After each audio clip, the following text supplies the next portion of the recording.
So Phil, there's a question almost no founder ever asked their CFO, and almost no CFO ever volunteers to answer. And that question is, what deal should we walk away from? So, got a question for you as the CEO of the business. Okay, What type of deal should we be walking away from? that's easy. Bad ones. Very good. So that's what we're going to dive into.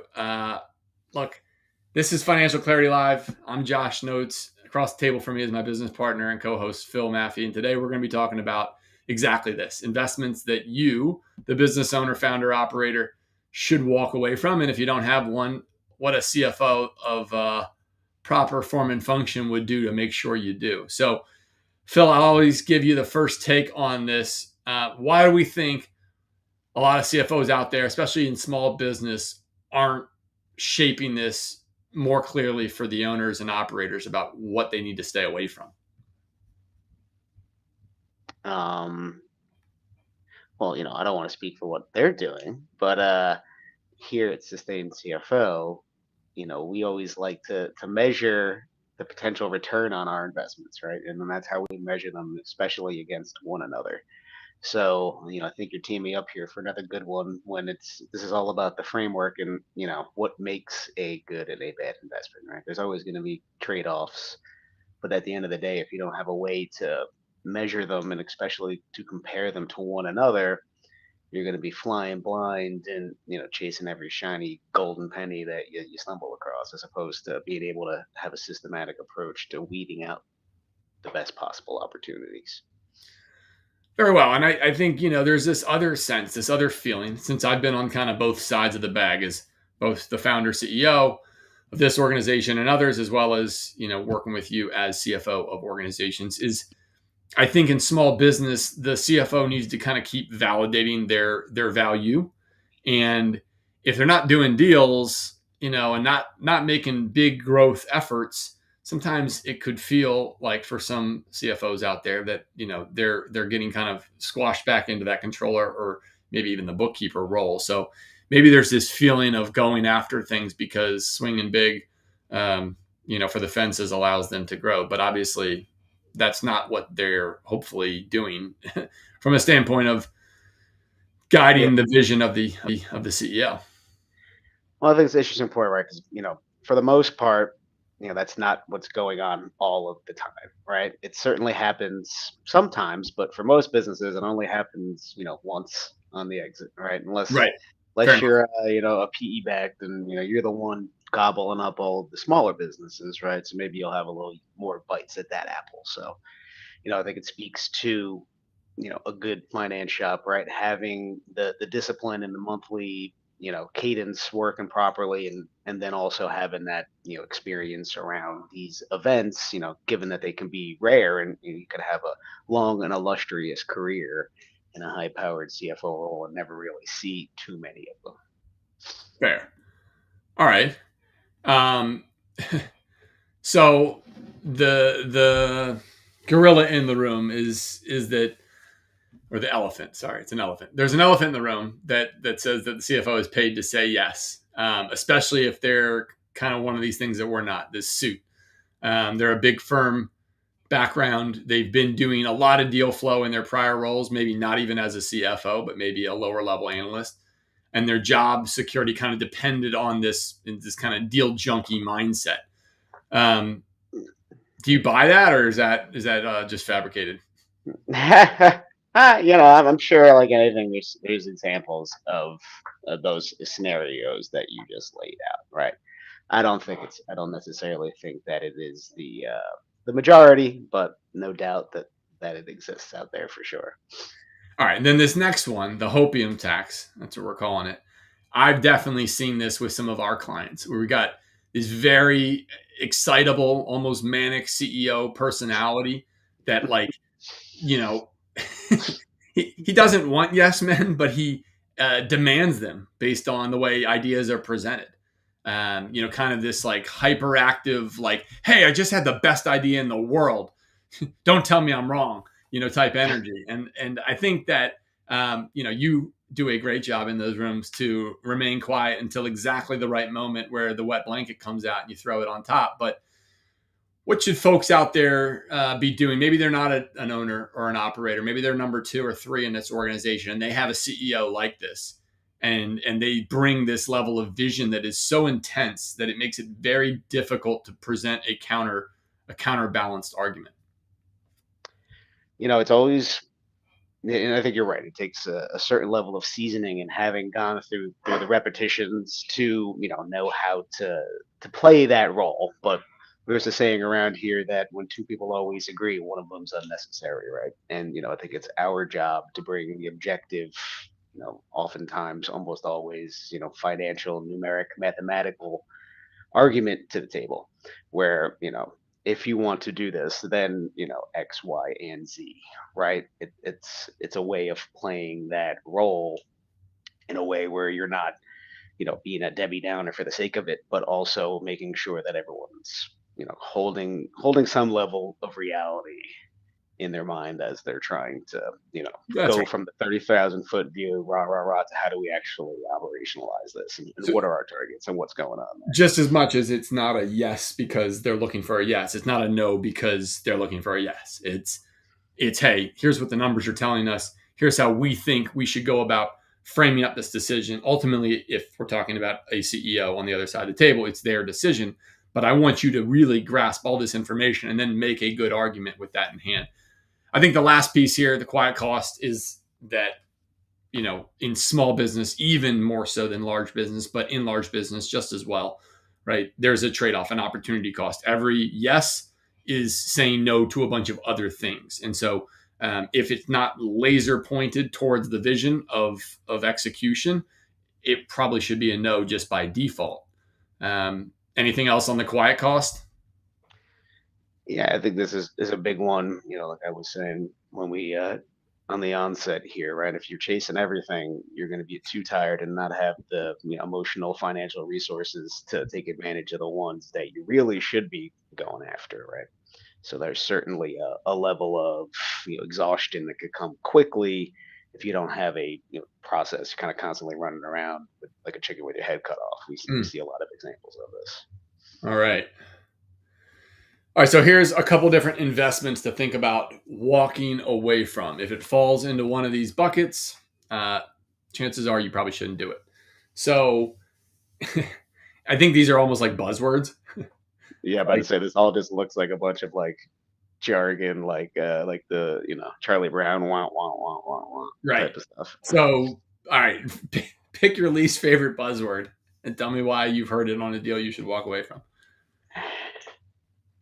Yeah, I mean, I think that the first one's always one of my favorites, right? Where there's this idea that you can consolidate all of your G&A back office type of work, and create these synergies where you're going to be able to do the same amount of stuff with half the people, quarter of the people, right? This is we've talked about this in other episodes. This breeds cultural issues, but oftentimes it's never quite that simple, and you wind up hiring folks back, and this idea of synergies needs to be really well planned out, and oftentimes it's just back of the envelope math, and nothing that actually is brought to fruition because there's no post deal plan to make this work seamlessly. There we go. All right, I got one here. I'm going to bundle two of them, pipeline and utilization. Okay, so I've seen this and I've experienced it myself where there's this feeling of, well, one, we took on too much office space, so now we need to fill up the chairs with people for a pipeline that isn't actually there yet. I've always said, like, the most empty seats are not as expensive as filled ones with people that aren't being utilized, right? That's where it gets really expensive if you start, compounding bad decisions. And then obviously marketing uses psychology to get you to do things. And we'll go back to that bundle word. When you're buying something because it's included with something else that you need, and you now justify that want because it's attached to that need, I think that gets pretty dangerous pretty quick. Anything else here in this laundry list or others that you feel like are missing? Yeah, I think the key takeaway here is just to beware of all of this jargony stuff, right? If it doesn't make any sense, and just because of the person who said it sounds confident, doesn't mean it makes sense. Yeah. I think we should get a shirt like jargon is the most expensive word or something like that. I don't know. We'll work on it. We got time. All right. Um, why most CFOs won't tell you, it's a no off the top. I mean, here's some ideas of where that might fall out of line. So one, if you're hiring an interim, someone who's really viewing their role as shorter term, where they might not be there for the long term, as this doesn't play out well, and they're effectively kind of acting like a clock, looking to keep the billing going. Um, I think there's another one where you've got folks that haven't actually experienced the execution of business and they're maybe masquerading as a CFO. We're going to get into that in a future episode, but they've never had to live out a bad investment, a big one. And it's kind of exciting for them to see it go through because it gives them confidence at the country club or wherever they tell their social stories to talk about this deal that they're out there participating in. I don't know. Give me one more off the cuff that the suit circus is bringing to town. Yeah, I think there's a lot. And again, this is, I feel like I've said this one before, but beware of anybody who's, calling themselves an operator and not an investor, right? I think there's, just as you just alluded to, a huge gap oftentimes with the people who think this is a good idea and the people who actually have to execute on them, right? And, there's, I think, a lot of blind spots that certain folks don't like to admit that they have. Fair. Okay. We'll keep it chugging here. So we created a test, named it after our least favorite drug in business, which is the Hopium Test. So these are some questions to ask before cutting a check of 50K or above. But it honestly, depending on the business, it can be 5K or above. Might be 500K. Depends on what's relatively large in your organization.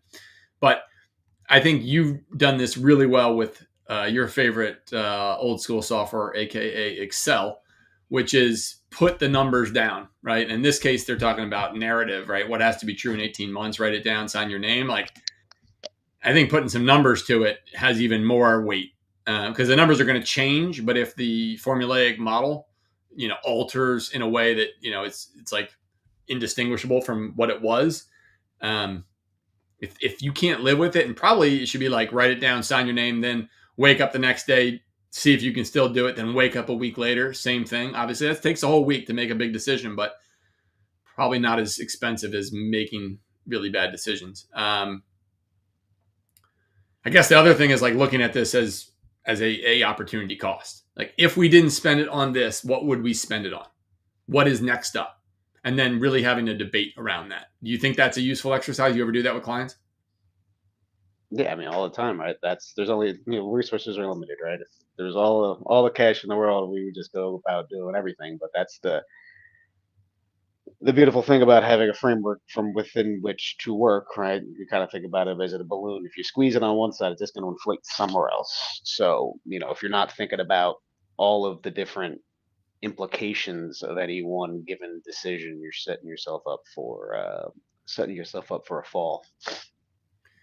And then some sort of accountability model, whichever one you want to pull off the shelf and use, right? Tying it to a person, not a department.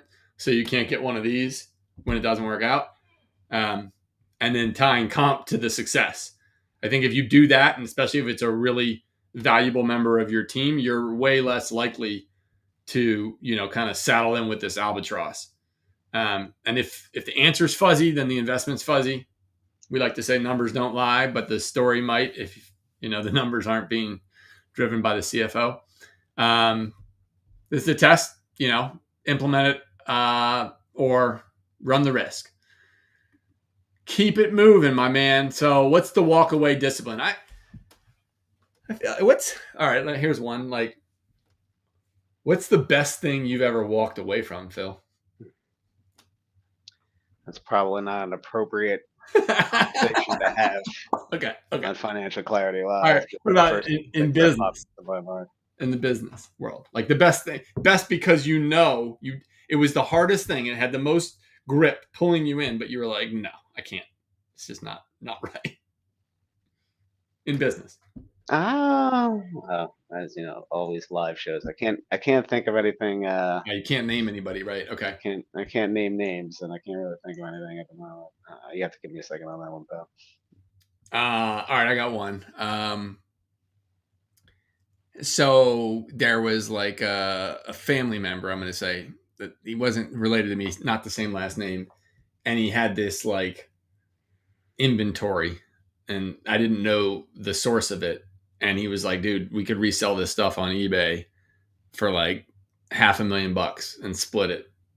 And I'm like, I'm going to go with a no.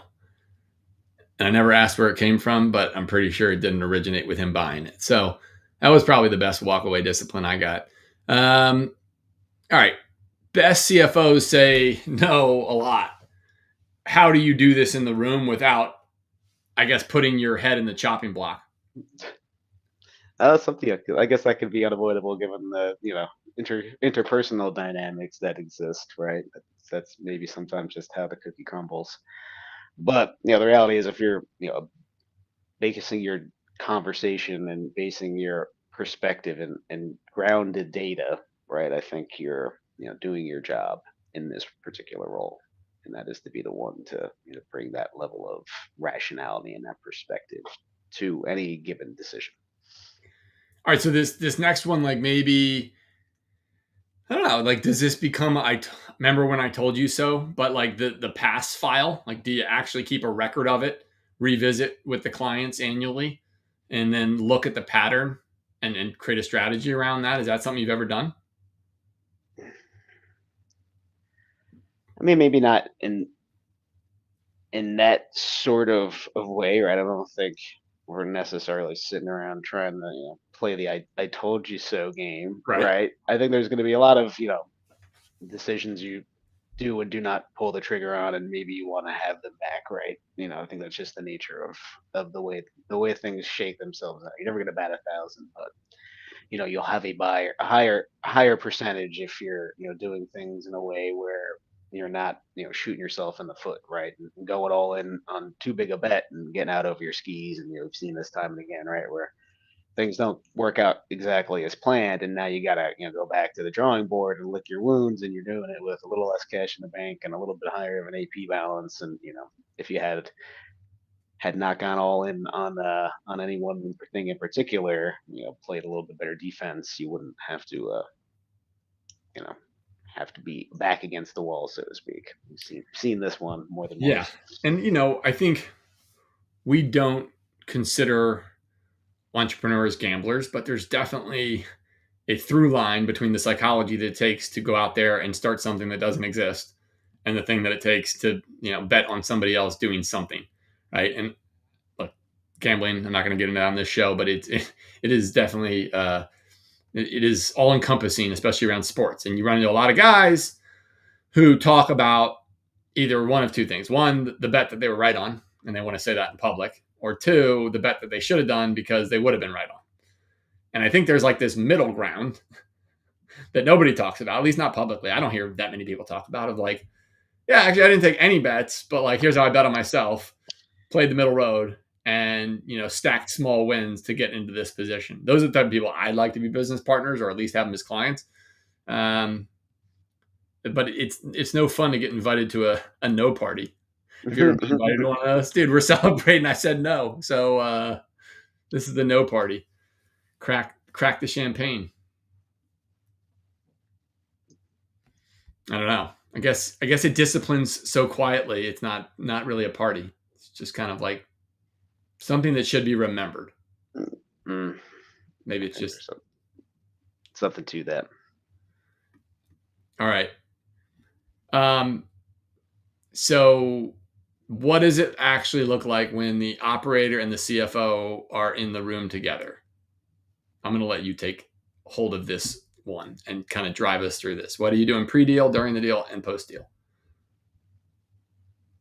Right. So in the go backs what we were talking about earlier, right? You come into this having had the plan and laid out all the different directions in which the conversation could go, right? You game theory all of this stuff, and figure out figure out where your thresholds are to walk away, right? I think in any investment and in any kind of negotiation, if you don't know how to stand your ground, you're gonna, be subject to the to the aggressive nature maybe of somebody on the other side of the table, right? So you gotta have all these things in your head and not making thinking about it on the fly, but knowing it cold going in, and then as you're in kind of leads into the second part of this, right, where in the room you don't shy away from asking the tough questions, and you answer the questions that are probably a little more technical, at least from our seat, right, a little more technical in nature from the investing community.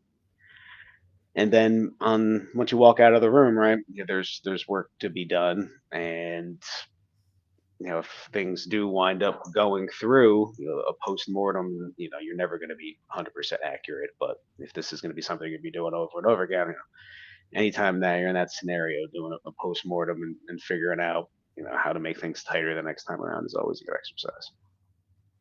All right, well said. Okay, so if you've got something big pending, let's just say it's coming Monday.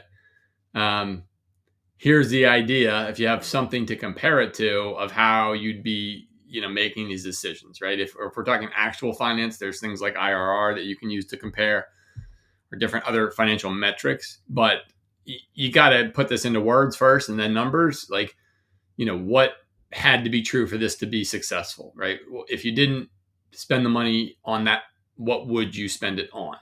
And then who is it tied to? I think those three questions would generally make sure that you don't at least unconsciously do really stupid things with your capital. What do you think, Phil? What's your final word on this topic? Yeah, I think another interesting thing you could do is, go back to your team and say, if you're going to spend 50 grand, what would you spend it on? And you're going to get 5 different answers. And then you've got your, alternative uses of that cash, right? And then you can, as a team, collectively determine, what do we think is the best bet, all other things being equal. So That's a good one. there is some value to, having that framework from within which to figure things out. That's a good one. All right. After all this, if you're out there going, well, I need some help, and I'd like that help to come from, I don't know, these two guys and their team that you're looking at, we're here for that. So here's your opportunity. Go ahead, pull out your smartphone, take a picture of the QR code here, and you can get financial clarity started right now. This is a 15-question, 3-minute diagnostic. On the other end of that, you will find me on a Zoom call, give you 30 minutes to meet you where you're at, help you figure out how to get going towards your ultimate goal and what to do next. So we want to just say thank you here at Financial Clarity Live. Thank you for joining us. We appreciate the time, and hopefully the message is resonating with something that's going on right now in your business.